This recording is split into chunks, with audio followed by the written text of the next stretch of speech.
Innallaha la yughayyiru ma biqaumin hatta yughayyiru ma bi anfusihim. Ayat ini Al-Qur'an. Allah tidak akan mengubah satu umat sampai mereka mengubah diri mereka sendiri. Ayat ini mengandung dua makna. Jangan difahami satu makna saja. Selama ini banyak ikhwah, bahkan saya temukan dai-dai yang memahami ayat ini maksudnya adalah kaum yang rusak, mereka tidak akan bisa menjadi baik kecuali mereka mengubah diri mereka sendiri jadi baik. Satu sisi.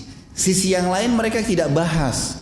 Sisi yang lain kalau kita kembali kepada induk-induk buku tafsir, ulama-ulama kita sebutkan, ini juga terjadi kalau ada orang baik, kemudian dia ubah dirinya menjadi buruk. Ini terjadi dari dua sisi. Gitu kan? Makanya poinnya adalah orang-orang yang berbuat baik pun masih terbuka pintu untuk menjadi buruk. Dan tidak akan pernah bisa berubah nanti kembali lagi menjadi baik kecuali dia bergerak. Dalam agama kita ini adalah agama yang bergerak, agama yang harus ada upaya. Saya kasih contoh. Apa hubungannya ikhwah akhwat sekalian antara tongkatnya Nabi Musa dengan berdirinya air di Laut Merah? Kira-kira pertanyaannya, apakah tongkat yang bisa menaikkan air? Nabi Musa kayak menaikkan air? Itu satu pertanyaan. Pertanyaan yang lain lagi. Apakah tanpa mencambukkan tongkat di Laut Merah, Allah nggak bisa buat air berdiri? Bisa, gitu kan? Tapi kenapa ada proses menghantam tongkat ke pinggir laut? Karena Allah mau kita bekerja, kita berusaha.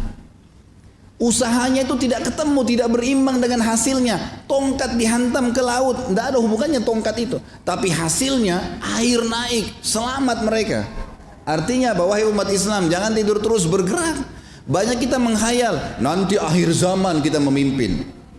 Akhir zaman kapan? Antum sudah akhir zaman sekarang. Mau tunggu kapan akhir zaman itu? Apakah kita memberikan kesempatan nanti orang-orang yang setelah kita untuk membangun generasi umat ini dan peradabannya kembali, atau kita yang harus membangun sekarang? Dari sekarang. Supaya kita punya andil, gitu kan? Supaya kita punya andil, jangan tidur terus gitu. Umat Islam ini umat yang sudah dijanjikan kemenangan. Dijanjikan memimpin dunia dan wahyu ini, bukan main-main ini. Ini bukan janji dari seorang dokter, seorang tulisan saja biasa, enggak, gitu kan? Kita harus yakin dengan masalah itu. Berarti umat ini umat yang mau'ud, yang sudah dapat janji yang luar biasa atas kemenangan. Maka kita nunggangin itu. Kita tunggangin, maka kita harus mulai sekarang membangun itu. Peradaban Islam mulai dihidupkan kembali, gitu kan?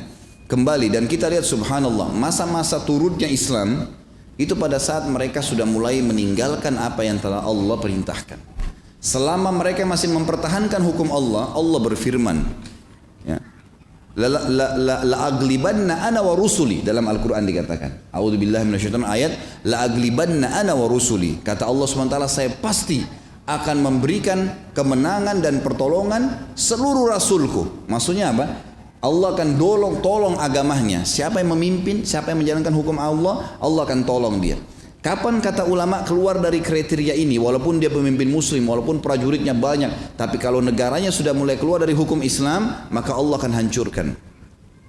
Masa kejayaan Islam, Khulafaur Rasyidin, kokoh mereka.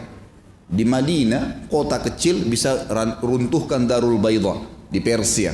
Ibu kotanya Persia. Pasukan Islam yang dikirim oleh Umar bin Khattab 12.000 orang melawan 250.000 orang Persia. Persia membangun kejayaan mereka setelah 2000 tahun memimpin, runtuh dalam waktu 2 bulan. Runtuh dalam waktu 2 bulan, gitu kan? Bagaimana Allah SWT berikan gambaran kepada kejayaan umat ini sebenarnya ada. Selama mereka berpegang